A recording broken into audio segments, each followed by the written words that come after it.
They laughed when they saw her name on the performance list. They thought it was just a joke. A poor, quiet kid labeled Janitor Jr. couldn't possibly do anything memorable. But then, with just a single note, an old melody, and a heart with nowhere left to hide its longing, she made them all bow their heads in silence. If you've ever loved a song because it reminded you of someone you've lost, if you've ever seen a shy child stand up and speak for the thousands too afraid to raise their voice, then today's story is for you. Listen from beginning to end, because sometimes it's the smallest voices that are what we need most in this life. Hit the like button and subscribe to our channel to help us spread more stories like this that inspire and heal. On foggy mornings in the Blue Ridge Mountains surrounding Asheville, North Carolina, when the world was still half asleep, an old man and a small girl would walk through the rusted iron gates of Blue Ridge Middle School.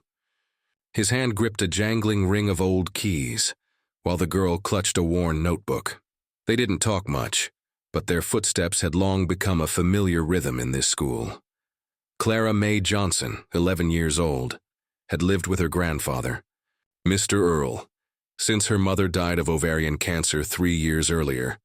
Her father, a gruff mechanic, had disappeared from town right after the funeral, leaving the grandfather and granddaughter to fend for themselves through long, cold, and quiet days. Blue Ridge Middle School was an old building full of memories. Brick red mossy walls lined the halls, the windows fogged with dust, and the wooden floors groaned under the weight of passing students. In this time-worn atmosphere, Mr. Earl quietly kept everything clean, and Clara, though no one ever asked, her too was always there by his side. Each morning before students arrived, Clara dusted the desks, replaced toilet paper in the bathrooms, and picked up stray cans from the football field. No one told her she had to, but she felt that if she helped her grandfather, he would be less tired. And when he was less tired, there would be more nights when they could sit together by the old radio, listening to country music drifting faintly from the local station. Clara had no friends in class. She was quiet, often kept her head down, and always wore the same old fleece jacket her mother had sewn from her grandfather's worn sweater. Her classmates called her Janitor Jr. or Dust Bunny, jokes that weren't meant to be cruel but cut Clara like sandpaper all the same. Still, she didn't cry. She wrote. In the frayed notebook Clara always carried, she copied the lyrics of songs her mother used to sing to her at bedtime. Old melodies, southern folk tunes that hardly anyone under 50 remembered. One song appeared over and over again. On the first page, written in a slanted, unsteady hand. Oh, Shenandoa, I long to see you. Away, you rolling river.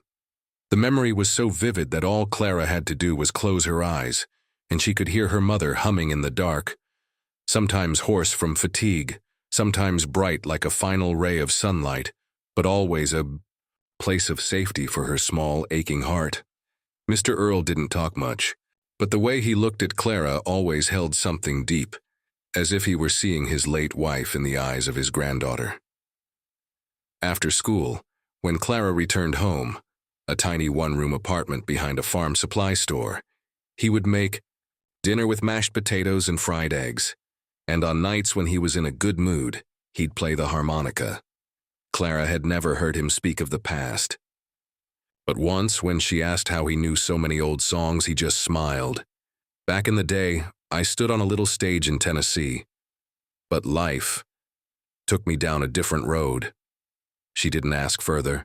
She just felt something warm rise quietly in her chest. Autumn in Asheville came like a soft wool blanket draped over the mountains. The maple leaves turned red, then orange, then a brilliant yellow like sunshine. Clara loved autumn, not for the cool air or the pretty leaves, but because of one day called Heritage Talent Day at school, a special day when students were encouraged to perform family traditions, folk culture, or a unique heritage tied to their roots. Last year, one student sang mariachi with her dad. Another group performed a traditional Spanish folk dance. Clara sat in the auditorium, clutching her notebook, heart fluttering. She imagined what it might be like to sing Shenandoa, but then she shrank back, thinking of her classmates' mocking eyes. This year, when the loudspeaker crackled on during the first Monday of October, students who want to participate in Heritage Talent Day, please sign up outside the office by Wednesday. Clara kept her head down and continued wiping desks. She wouldn't sign up. She was just the dust girl. Or at least, that's what she thought. But fate, as her grandfather once said, has a habit of entering through doors no one ever expects to open. On Wednesday morning, as Clara arrived at school with her grandfather, like every other day, she had no idea that her name was already on the sign-up sheet outside the principal's office. While Mr. Earl wheeled the tool cart toward the west wing classrooms, Clara stepped into the main hallway to grab a cloth to clean the glass doors like she always did. That's when she saw it. A small whiteboard sat on a metal stand with a sheet of paper pinned to it under the bold title, Heritage Talent Day Participants. Below were handwritten names in blue marker: Diego Martinez, Guitarra Flamenca; Lillian Sasha, Ukrainian folk dance; Mason D., Irish tin whistle; and finally, Clara Johnson, Shenandoa, solo. Clara froze. Her whole body stiffened. No way. She had never signed up. That song. Her name. Someone had obviously done this on purpose. And right then, a burst of giggles came from behind. 3 girls in cheer team jackets strutted past, not bothering to lower their voices. Janitor, Junior singing Shenandoa. Is that a performance or a comedy skit? Another chimed in. Maybe she'll use a mop as a prop. Clara lowered her head, rushed into the bathroom, and locked herself inside a stall. Her heart pounded like it was trying to escape her chest. Her cheeks burned with humiliation. She didn't know what to do. Call her grandfather? Ask to have her name removed? Pretend to be sick on the day of the performance? All through class that day, Clara couldn't hear a word. At lunch, she just picked at a celery stick on her plastic tray. When school ended, Mr. Earl noticed his granddaughter was quieter than usual. Her eyes were red, like she had cried but tried to hide it. That evening, in the little kitchen where the only sound was the clinking of spoons against bowls, Clara placed her notebook on the table and exhaled heavily. They signed me up to mess with me. I didn't volunteer, but now everyone knows, everyone's laughing. Mr. Earl didn't respond right away. He poured more hot water into their 2 peppermint tea mugs, one for her, one for himself. His voice was low, steady, and calm. Do you know why Shenandoah makes old folks like me cry? Clara shook her head. Because it's not just a song. It's a farewell. It's the ache of someone who can't go back. It came from the days when people left their homeland searching for a new life, not knowing if they'd ever return. He paused, then looked into his granddaughter's eyes. Everyone who's ever sung that song carries some kind of pain. But if you sing it because you miss your mama, because you truly want to say something you never had the chance to say, then no one will laugh at you. They'll go quiet. Clara didn't answer, but something inside her shifted. A wound long buried had been named, acknowledged. That night, Clara stood in front of the mirror, her hands trembling as she opened the first page of her notebook. She softly sang, "Oh, Shenandoah, I long to see you." Her voice was still, unpolished, some parts off rhythm, some moments choked. But just like the nights when her mother was still alive, she wasn't singing for anyone else. She was singing to remember, to hold on to something that was slowly fading. The next day, she went to the library and asked the librarian for permission to use the old archive room in the back, a space that hadn't been touched in years. It was dusty, dimly lit, with the scent of old books and rotting wood. But in that forgotten space, Clara found peace. Every afternoon after school, she sat alone in that room and practiced singing. She worked through every line, every note, until the lyrics weren't just words she read. They became something she felt. Mr. Earl didn't interfere. But whenever Clara entered the archive room, he'd sit quietly on a bench nearby, playing the harmonica. Softly, silently, like a wall behind her back. There were no compliments, no instructions, only the quiet presence of a man who had once lost his dream and was now gently holding up the dream of his granddaughter. On Friday night after dinner, He placed a hand on Clara's shoulder and said, "You don't have to be better than anyone. You just have to be true to what's in your heart." And Clara nodded. A cruel joke had become an opportunity, and a quiet little girl was about to step onto a stage, not to perform, but to finally say something she had never been given the chance to say aloud. Wednesday morning of Heritage Talent Day began with the gentle chill of mountain autumn. Red maple leaves covered the front steps of Blue Ridge Middle School's auditorium, where people had been quietly arriving since early. Parents, teachers, classmates, and even some alumni from the area. The school didn't host events like this often. For many older attendees, it was a chance to see fragments of the past come alive again through traditional melodies. Clara arrived with her grandfather. She wore a pale cream knit dress. The same dress her mother had worn years ago when performing in the church choir. It was old, a bit faded in places, but Mr. Earl had washed it clean and ironed every crease flat. Her hair was braided simply into one neat plait. Around her neck hung a pendant in the shape of a maple leaf, the last gift her mother had given her before leaving forever. Clara didn't say much while waiting for her turn. She sat backstage, gripping her old notebook, occasionally flipping. Through its pages, her eyes quietly following the slanted handwriting. "Oh, Shenandoa." From the stage outside, cheerful music echoed. A Mexican dance group in vibrant dresses twirled to the beat of drums. A pair of twins performed a classical saxophone duet. Each performance received rounds of cheerful applause, shouts of encouragement, from friends and the gleam of stage lights. But when the MC, a young teacher with a nervous voice, took the microphone and spoke, the atmosphere shifted slightly. "Next, we have a solo performance with no musical accompaniment. She'll be singing Shenandoa. Please welcome Clara Johnson." For a moment, everything fell silent. A few students giggled softly. Others pulled out their phones, ready to capture what they assumed would be a joke. But Clara didn't turn back. She stood, gripped her notebook tightly, and walked onto the stage. Her eyes didn't dare meet the crowd, only the white glare of the spotlight shining down on her. In the fourth row, Mr. Earl sat upright. He didn't smile, didn't hold up a camera. He simply placed one hand over his chest, as if his heart was keeping time for his granddaughter. Clara stood still for a few seconds before the microphone. No music, no backdrop. Just the creak of floorboards under her shoes, and a space suspended, in stillness filled with hundreds of people, waiting. She took a deep breath and then began to sing, "Oh, Shenandoa, I long to see you." Her voice was small, thin, even trembling on the first few words. But then it stretched out, slowly, like wind gliding across a river. Not loud, not powerful, but warm and honest. Each word seemed to be drawn from the very things she had lived through. Cold nights during blackouts, her mother's murmurs in the dark, the smell of antiseptic in the hospital, and the handkerchief her grandfather had used to wipe his tears in the waiting room.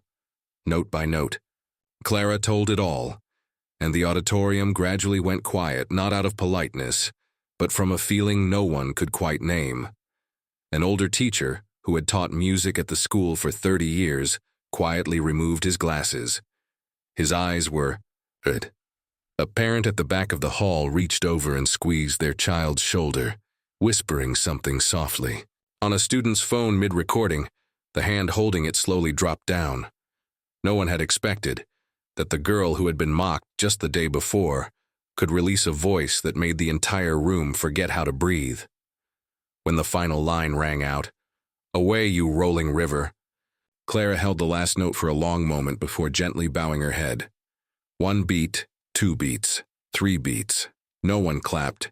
Then, a sound of someone rising to their feet. It was Mr. Earl. He didn't clap, didn't shout. He just stood still, hand still over his heart. And in that gesture, he said to the entire auditorium, "That is my granddaughter, and I have heard her, with my whole life." A round of applause slowly rippled out. Not explosive, not noisy, just steady, sincere. Then a second person stood, then a third. Then the entire auditorium, like a quiet wave, stood up one by one, hands still clapping, eyes still glistening. Clara stood there, still holding her notebook, her eyes reflecting something different.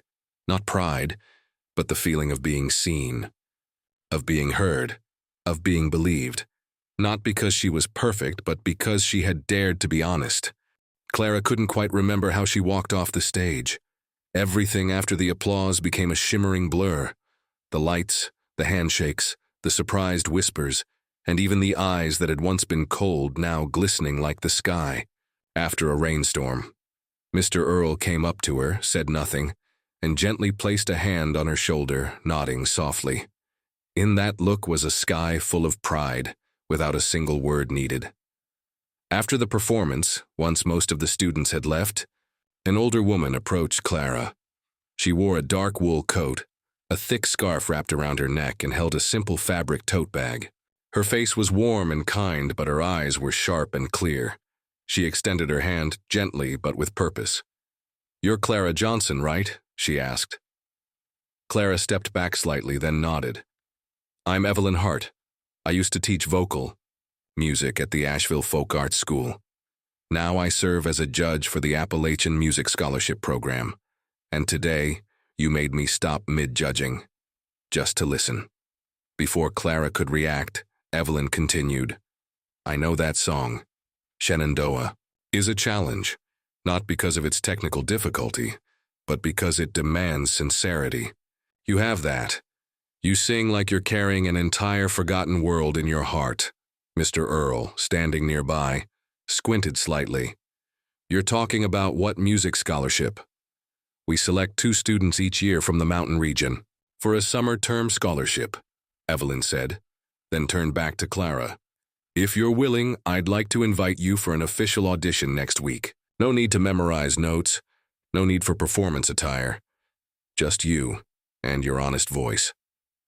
Clara hesitated and turned to her grandfather. He didn't respond right away. He just looked into her eyes that had seen many things fall apart, and now, for the first time in years, were witnessing a small bird take flight. After Evelyn left, the 2 walked home in silence. That night, the air was still, and the moon poured down on the old rooftops of the modest housing row where they lived. Clara sat curled up on the wooden chair by the window, while Mr. Earl held his harmonica in hand, turning it gently without playing. "Did you ever perform before?" Clara asked. It took him a while to answer. "Once. Just once. At the county fair, when I was 18. "And why did you stop?" He smiled, faintly, a little sadly. "Your grandma was diagnosed with cancer. She was pregnant with your mama at the time. I turned down an offer from a Nashville band. She said, 'Music can wait, but people can't.' And I never regretted it." Clara looked down at her hands, gently rubbing the edges of her notebook. "I don't sing as well as other people." "You sing true," he said firmly. "And in this world, that's more valuable than any high note." The following week, they took the bus to the art school in downtown Asheville. The audition room had no stage, no spotlight, just a small space with carpeted walls, a chair, and a standing microphone. Clara didn't wear anything special, just jeans and a turtleneck sweater. She didn't carry her notebook, didn't look at anyone. She simply stood still and closed her eyes, and she sang Shenandoa again. But this time, it wasn't the voice of a little girl afraid of being mocked. It was a story told completely, with heart, with memory, with the kind of loss that had quietly turned into a flame burning inside every word she sang. When she finished, the room stayed silent. No immediate comments. One of the 3 judges, a silver-haired man who looked like a war veteran, slowly stood, removed his glasses, wiped his eyes, and said, "I haven't heard that song in over 20 years. Today you made me remember my first wife. She died giving birth to our daughter. Thank you." That afternoon, while the 2 waited at the bus stop, Clara rested her head on her grandfather's shoulder, exhausted but strangely at peace. Nothing was certain. No promises had been made. But somewhere, a seed of belief had begun to grow, and, for the first time, Mr. Earl softly played a short tune on his harmonica. the same melody that had once echoed on his wedding night, many decades ago. 3 weeks after the audition, on a crisp Saturday morning, Clara and her grandfather received a letter stamped with the seal of the Appalachian Folk Arts School. Mr. Earl opened it with trembling hands. The same hands that once pruned trees now made the scissors feel as heavy as stone. When he reached the bolded line, "We are honored to offer Clara Mae Johnson a full scholarship for our summer conservatory program," he didn't say a word. He simply handed the letter to his granddaughter. Clara read it 3 times, then hugged the paper to her chest, her wide eyes full of disbelief. She whispered, "So, it's real, Grandpa?" He nodded, then pulled up a chair beside her, gently placing his hand over hers. "You've opened a door. How far you go, that's up to you." The program lasted 6 weeks at a campus nestled in the Green Hills on the outskirts of Asheville. Clara stayed in the girls' dormitory, and every afternoon, Mr. Earl would take the bus and wait on the porch, ready to walk her home after class. Though he no longer cleaned the floors at Blue Ridge Middle School each morning, he still carried his sweatcloth and old harmonica in the pocket of his coat, out of habit. Clara wasn't the most outstanding student. She still stumbled over. Music theory still got flustered beside classmates with polished professional voices. But what made people stop and listen wasn't perfection. It was something deeper, quieter, as if she was singing to awaken a piece of soul long lost in every listener. The final performance night was held at Willow Creek Auditorium, a century-old wooden theater famed for its natural warmth and acoustics. The audience seats were filled. Families, teachers, local musicians, and even journalists from nearby towns were in attendance. Clara was the second to last act of the evening. Before her were Italian arias, Broadway musical excerpts, and a stunning violin solo by a 13-year-old girl from Atlanta. Each act was met with warm applause and enthusiastic cheers. When the MC stepped forward, her voice softened. And next, from a small town west of Asheville, a humble voice that made our scholarship panel fall silent. "Please welcome Clara Mae Johnson with the song, 'You Are My Sunshine.'" Many raised their eyebrows. A dated, simple song, nearly forgotten in the world of modern music competitions. But Clara walked on stage with steady steps, no showiness, no drama. She wore a plain white dress fastened at the collar with a sunflower brooch, her mother's final keepsake, and when she sang, "You are my sunshine, my only sunshine," the room seemed to hold its breath. Her voice wasn't loud, but every word rang out like morning dew resting gently on pine needles, touching the heart with quiet grace. No one laughed. No one looked at their phone. A Grammy-winning musician seated in the front row quietly removed his glasses.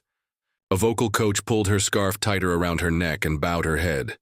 Clara sang as if she were back in the old kitchen, beside a bowl of cold soup, with her mother smiling faintly through the dim light. She sang as if to say a thank you. She'd never had the chance to speak aloud. She sang to hold on to something precious that life had once taken away. At the final line, "Please don't take my sunshine away." No one could hold it in any longer. A sob broke out from the back of the hall. Then the entire auditorium rose, one by one.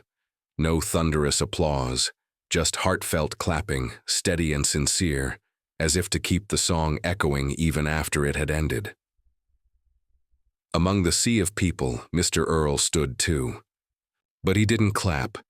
He simply placed one hand over his heart and with the other raised his harmonica, without playing a note, like a silent vow, that he had heard his granddaughter, and that in her he had seen what his late wife once dreamed through Clara's reflection. A week later, the local newspaper published a story titled, "A Song So Simple It Broke Everyone's Heart." In it, a critic wrote, "Amid the technical voices and glittering stages, an 11-year-old girl reminded us why humans began to sing in the first place, not to compete, but to preserve memory." Years later, during a nationally televised interview after Clara had become a well-known recording artist, the host asked, "What moment made you believe you could sing before the whole world?" Clara smiled, looked straight into the camera, and answered, It was when my grandpa stood up in that crowded room, didn't clap, didn't say a word, just looked at me like, for the first time, he saw himself through me. And so Clara Johnson's story comes to a close. The journey of a little girl once overlooked, who, with one honest song, made the world stop and listen. If this story touched you, please hit the like button and subscribe to our channel so we have the motivation to keep sharing more human, heartfelt, and hope-filled stories like this one. And if you have a memory, a song, or someone who once believed in you when the world turned away, don't hesitate to share it in the comments below. We read every word and cherish every story you tell. We'll see you again on the next journey.